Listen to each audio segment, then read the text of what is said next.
Winnie-the-Pooh is one of the most popular children's cartoon characters of his time, but what would happen if the Winnie-the-Pooh we know was not like that? He even attacked people, not being a friend. So what really happened? Deep in the 100-acre forest, there was a boy named Christopher who met some unusual creatures. Their forms were like animals crossed with humans.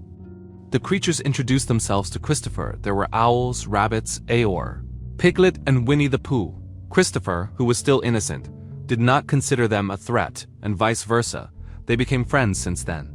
Even Christopher brought food for them almost every day, until a special relationship was formed between them. But all that changed when Christopher and the creatures grew up. Christopher had to leave them because he was going to continue his studies in the city. Meanwhile, Winnie and her friends felt abandoned and neglected by Christopher. Those who were accustomed to being brought food by Christopher then made them not starve. The condition was worsened by the unfavorable weather. Their bodies slowly became thin. Until one night, Piglet and Winnie became very cruel by eating one by one of their friends. This is all they do to survive. Piglet and Winnie feel it is Christopher's fault for leaving them. Since then, Winnie and Piglet have become wild animals and left their humanity. Several years have passed since that incident. Christopher returned to the forest with his future wife named Mary. Before they got married, Christopher wanted to introduce Mary to Winnie and her friends. They were already there and tried to find her whereabouts. But on the way, Mary repeatedly said that it was better for them to go home. Mary thought that it was just Christopher's imagination. You could say imaginary friends. But Christopher denied it while saying that Winnie and her friends were real. They continued to go deeper into the forest until Christopher heard Winnie's roar from a distance. Christopher and Mary found the place where he used to live. The house had changed completely. Christopher was sure that Winnie was there. But Mary felt the place was a bit scary and it was better to leave there. But Christopher was still curious and wanted to meet his old friends.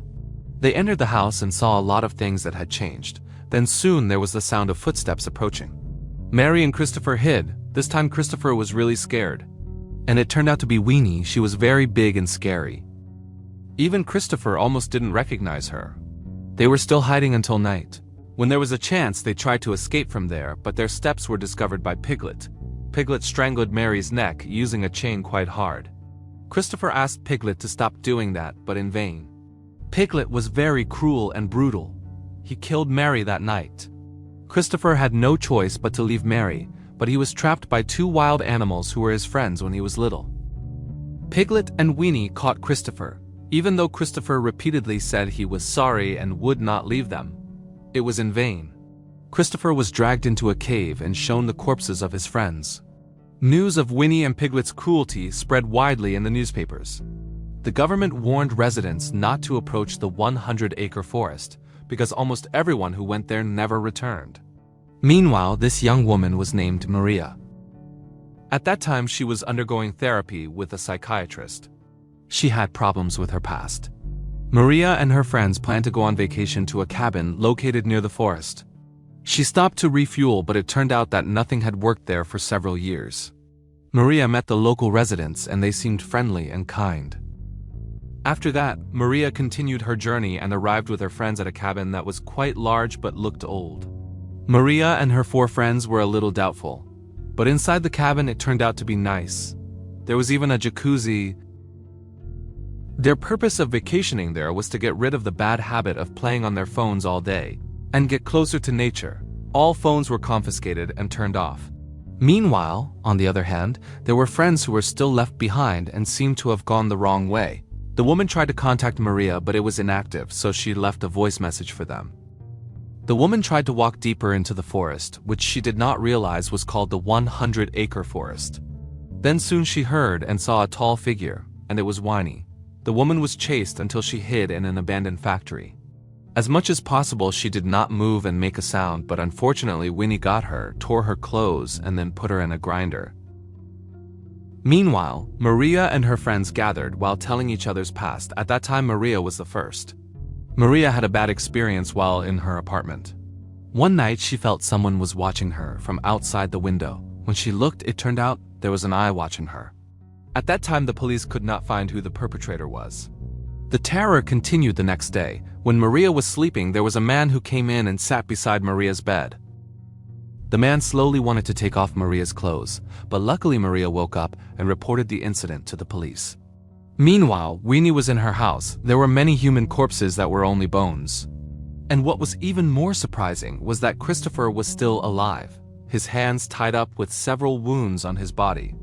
Christopher tried several times to make Winnie realize that this was not the real him. The person he knew as Winnie was a good and friendly friend. Christopher's words made Winnie think, was he really that evil? He looked in the mirror full of annoyance and anger until he destroyed the things there. Winnie then remembered the past when Christopher promised that he would never leave them. But Christopher didn't keep his promise. Winnie took a chain and whipped Christopher as a form of punishment for leaving them hungry. Meanwhile, outside, Piglet was carrying a human corpse that had been skinned. Then he heard the sound of music not far away. It turned out that it was one of Maria's friends, Lara, bathing in the jacuzzi. Lara is arguably the most naughty, besides that she also took back her confiscated cell phone and then took a selfie. At first there was nothing, but when she looked again, it turned out that Piglet was caught on camera. Lara started to panic. It turned out she was not alone. When Lara was off guard, Piglet approached, making Lara faint, helped by Winnie. They used Lara's car to run over her head until she died. Maria and the others heard her screams. They tried to find out what happened. Maria and her friends were shocked to see Lara's pathetic condition. They wondered what happened there. When they returned, Maria and her friends saw a sign on the window asking them to get out. The situation became more tense. Maria and her friends saw Winnie outside covered in bees. Maria's friends armed themselves with something that could be used as a weapon, while Maria remembered that she had brought a weapon just in case.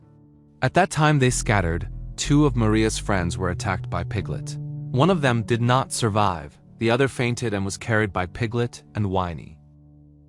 Maria and her friends tried to follow them, hoping to save their friend who was caught. They have to be careful not to get caught.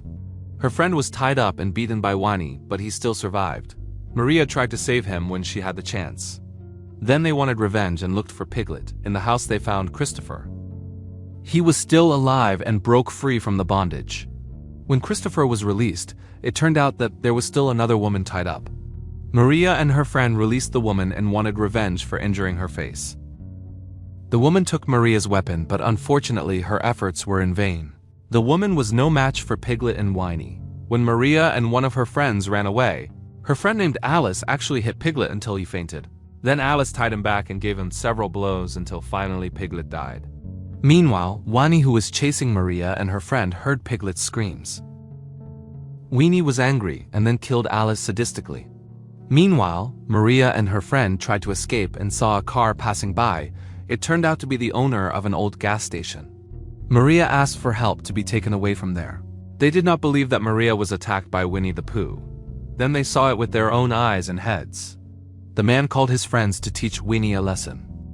At first they thought they would defeat Winnie easily, but unfortunately they were now only names, but one managed to escape. Winnie tried to escape using a car, but Winnie was still holding on to the car, until Maria braked suddenly until Winnie was thrown. Maria woke up with her head covered in blood. She saw her friend being dragged by Winnie and killed. Maria tried to hit Winnie again, but this time she was caught. Not long after, a car appeared from the other direction, and it turned out to be Christopher. He crashed the car into Winnie and saved Maria. They thought Winnie was dead, but she was still alive. This time Maria really couldn't escape Winnie's grip. In the end, Maria died. Christopher was hysterical and regretted Winnie's actions. Then he ran away, leaving Winnie, who was tearing Maria apart.